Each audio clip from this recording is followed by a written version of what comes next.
Chapter 10.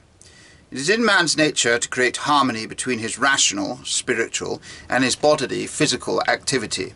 A person could not be at peace until he has somehow established this harmony. But it can be established in two ways.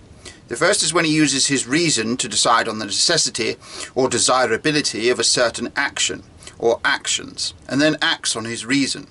The second is for a person to perform actions under the influence of his emotions, and then to invent intellectual explanations or justifications for them.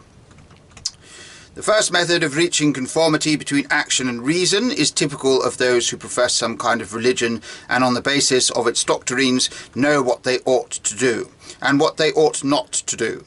The second method is typical of the majority of non-religious people, who lack a general standard of evaluating the worthiness of their actions, and who therefore always establish conformity between their reason and their actions, not by subjecting the latter to the former, but having accomplished an action under the impulse of feeling by using reason to justify them.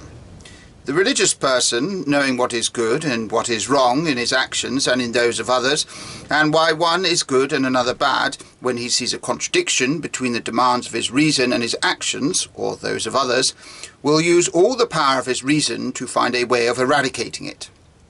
In other words, he will learn the best way of achieving harmony between them. But a person without religion, lacking the guiding principle for determining the value of his actions, other than the pleasure they afford, and yielding to the impulse of his varied and frequently contradictory emotions, involuntarily falls into a contradiction. Finding himself in this state, he tries to resolve or hide the contradiction with rationalizations that are variously complicated and skillful, but always dishonest. Thus, while the deliberations of religious people are always simple, uncomplicated and honest, the mental activity of non-religious people is particularly subtle and extremely complex and dishonest.